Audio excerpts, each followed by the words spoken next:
doing this in a backyard somewhere with nobody watching, and you guys are the reason why I get to do it in front of an audience and get paid for it. So how was it tonight? Oh, it was difficult. I don't know if you saw it, but Bobby is one hell of a fighter. Man, all that charisma, that finesse, that creativity, man, he's so unique. And it was hard to deal with, and people said he was quick, and he was, in fact. Was there anything that surprised you about him? All of it.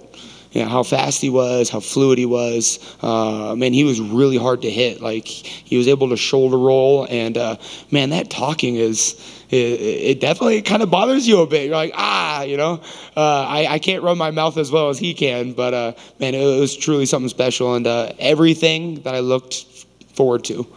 What was he saying? Because we couldn't hear it. We had it off because we had somebody back here. So he was talking trash to like every move that I did. Like, I'd try to hit him in the body. He's like, nope, that was my arm. You missed. And then he'd like comment to my coaches. He was like, nah, he can't do that. He can't do that. And then like he was just running his mouth the entire time. Just various comments on everything.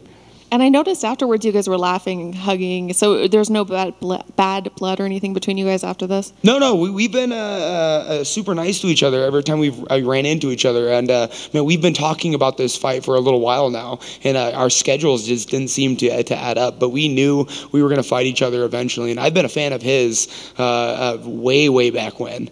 And so this was actually a long time coming and a true honor to be able to compete with him. Do you prefer to have a fight like that where you have a relationship with them a little bit, or would you prefer going in and either hating them or not knowing them at all? No, I think we talked about this before my fight, is the fact that, man, when you hate somebody, you're afraid to lose to that person, so you fight not to lose. But when you enjoy the person, you can respect the person, you can open up and be creative, and that's when, like, fun fights happen. Man, the best fights I've ever seen were two friends trying to fight each other. And so I think more respect and it's going to lead into more fantastic fights. What did your corner say to you between round 1 and 2? Oh, they told me a lot. Don't get hit. Do less losing and more winning. To control the octagon. We were trying not to headhunt. I got a little mixed up in it, whether it was Bobby's words or whatnot. But we had to pull things back up a bit, control the octagon, use some footwork, and try to set a game up versus just trying to run in head first. Where would you rank this win? Man, every single win, every single fight is like a little baby, a little story. You know, all these little nuances of the 8 weeks of training and then this and that. Man, I can't place it, in the rankings as far as all my fights. I think that's for everyone else. Like, what is the ranking that you have it at? But I think a knockout win with Bobby Green is something special. But it's in the long line of many special moments in this career. And again, we had it on mute, so I don't know if you called someone out, but do you have a name of somebody you'd like to fight or a place? Yeah, I think I dropped the name Jalin Turner. It's just the first name that comes to my head. I get asked the question, like, who do you want to fight? And I just try to come up with an answer for you guys. But honestly, if I took out that list, it would hit the floor. I'd fight anyone. Like, if Jalin Turner doesn't want to fight, Michael Johnson is an unranked fighter. It would be a super fun fight. And there's guys with a special grappling and wrestling abilities that I'd like to test myself against. I'm not picky. I said yes to about 5 fights before Bobby Green agreed. So who do I want to fight? All of them. Why Jalin? I don't know, because he beat Brad Riddell. And Brad Riddell beat me, and so I want to avenge that through the transitive property, yeah. So, and then he's ranked 10, and man, 6'3" is a problem. So, like I said, man, Bobby Green was, running his mouth, being creative. I like interesting problems, and 6'3" is one of them. What's your goal for 2023? More wins, more knockouts, more entertaining, more opportunities in front of you guys. Just more. I'm not satisfied. True. Jalin Turner said on Twitter that he already made the call and he was ready to fight. So, with that being said, when's a perfect kind of turnaround? When would you like to get in the cage again? I mean, I think we're looking at trying to fight in April. I'd like to get another one before my baby comes out. So, yeah, April is a good time. Twitter is not a contract. I see people blowing smoke over Twitter all the time, but it doesn't mean anything until that paperwork's in front of you. So, yeah, I'm enjoying this moment. If he wants to fight, we'll talk about it. Speaking of that, Daddy Drew, is Daddy Drew going to be a problem in 2023? Yeah, it's going to be a problem, right? I'm no longer feeding myself. So this daddy strength is going to be in the right hand, I'm assuming. So we're going to have both left and right going.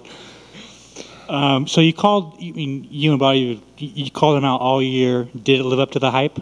Yeah, absolutely. He's everything I expected and more, and I'm wearing it on my face. And then 3 fights, 3 finishes this year. Of the 3, which one stands out the most, man? You suffered a lot of adversity, and then that first one, 277, you were back in front of a crowd. This last one is a fight that you really wanted. Like, which one really stands out to you? I think the Bobby Green win is the most powerful, because I know how talented he is, how experienced, and he's a veteran. I get most notoriety from the Terrence McKinney fight, just because I showed that side of myself, which is something fun. And then Rafael Alves pulled something out of me, like a body shot win is always unique. But I think the win over Bobby Green is probably my favorite this year. Speaking of that McKinney fight, there was a clip that resurfaced this week of your chin knocking him down when you threw a head kick. So what's up with the Drew Dober chin? I mean, if headbutts were legal, I'd have way more knockouts.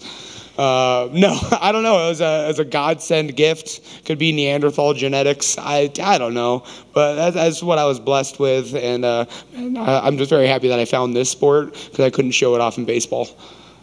This is true. Congrats, Drew, and happy holidays.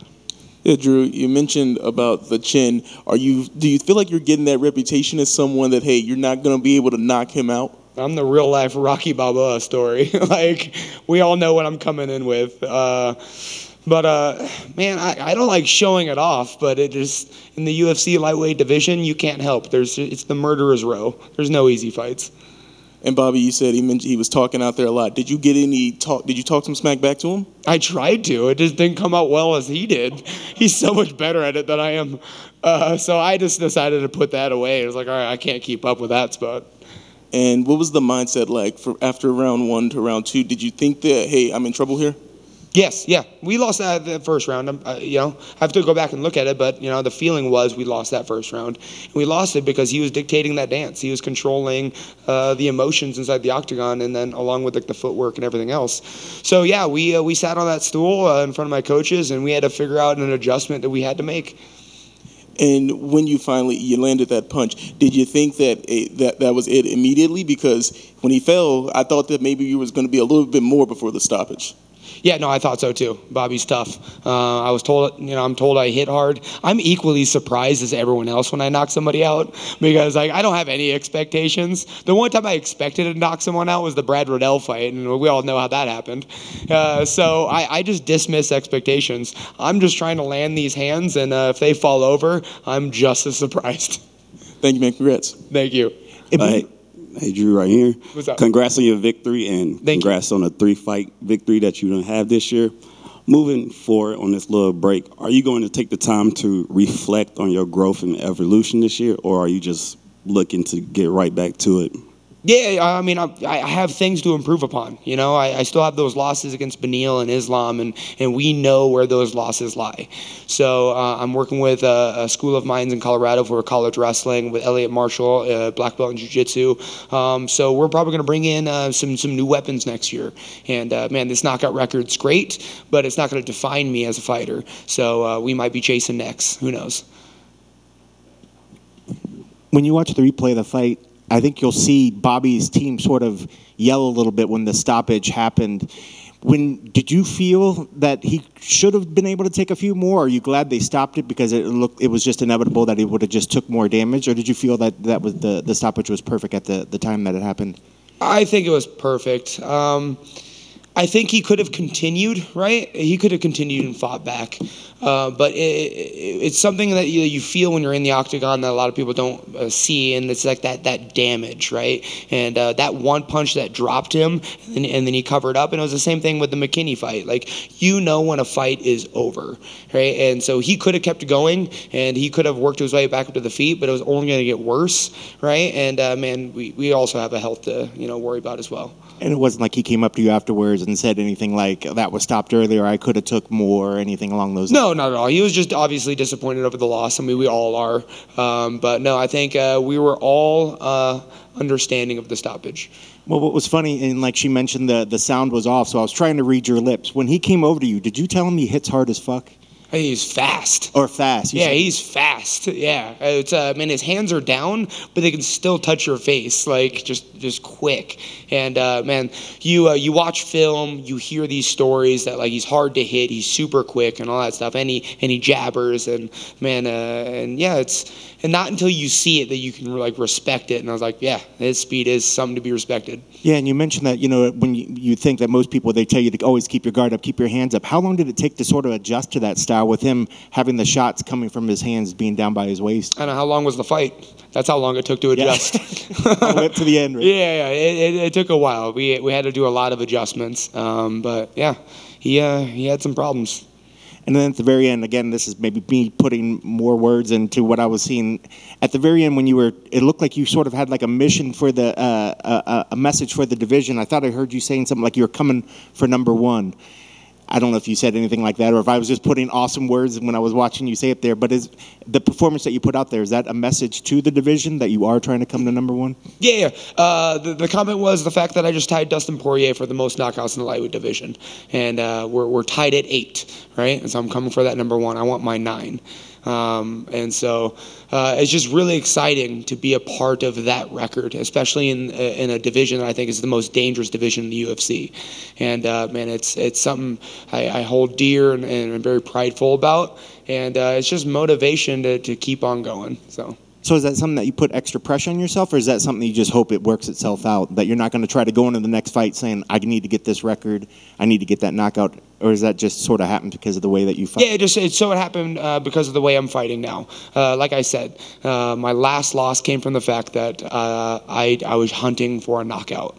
And unfortunately, it was tunnel vision, it was this, that, and it was a decision loss. And so now my knockouts, these 3 fights this year, all came from being able to not headhunt, not look at all that stuff. So it's just a good reminder of where I need to be mentally to receive these knockouts. I'm not hunting for them, I'm just gathering them. And I know it's hard to reflect on the fight because it just happened. You haven't had a chance to go back and watch it. But in the top of your head, when you think about going back into camp and training, what do you need to feel that you need to work on that you maybe learned here in the fight? Grappling. I don't know. There was moments in that fight, and we're gonna have to watch film on it, where I started to wrestle and ended up on my back. And so it's very disappointing. Grappling is definitely something I will and need to improve upon, and I have the resources in Colorado, and that's what we're gonna be doing over Christmas. That's awesome. Well, have a great Christmas. Thank you. Just a quick one for me, Drew. Congrats on the win. Thank you. When you were talking with Kenny, you mentioned adjustments, and right now you talked about head hunting. Can you walk me through that finish? Because it seemed like the shoulder shot was what got it done, because you were throwing some big overhand shots. Yeah. So it all comes from the feet, right? So the footwork and being able to control that octagon, right? And then, of course, that power punch, right? This isn't T-ball. That ball isn't just hanging out in front of me for her to whack at it. It's not a piñata. So you have to find the chin first, and you can't find it by swinging bombs. So the adjustment we had to make was creativity, setting it up, and then finding the chin before we try to knock that chin off. And there was a moment where I had him back up against the fence. I was able to find his, just being able to touch his body, touch his, and then once I had that position, I had to take that chance, and we found the mark. Absolutely. And just out of curiosity, what was the game plan compared to what you actually saw? Because once he set up those traps and baited you when to come in to counter you, I was like, okay, there's no way he can't talk to that corner and say, we gotta tweak some things here ASAP. Yeah, the game plan was the leg kicks, the body shots, the level changes, the threat, other things other than boxing the chin, right? And then eventually we're going to find it in the later rounds, but we got to start low and work our way up. And unfortunately, I got a little headhunty in the first round. Well, congrats on the win. Thank you. Thank you, sir. I appreciate you guys.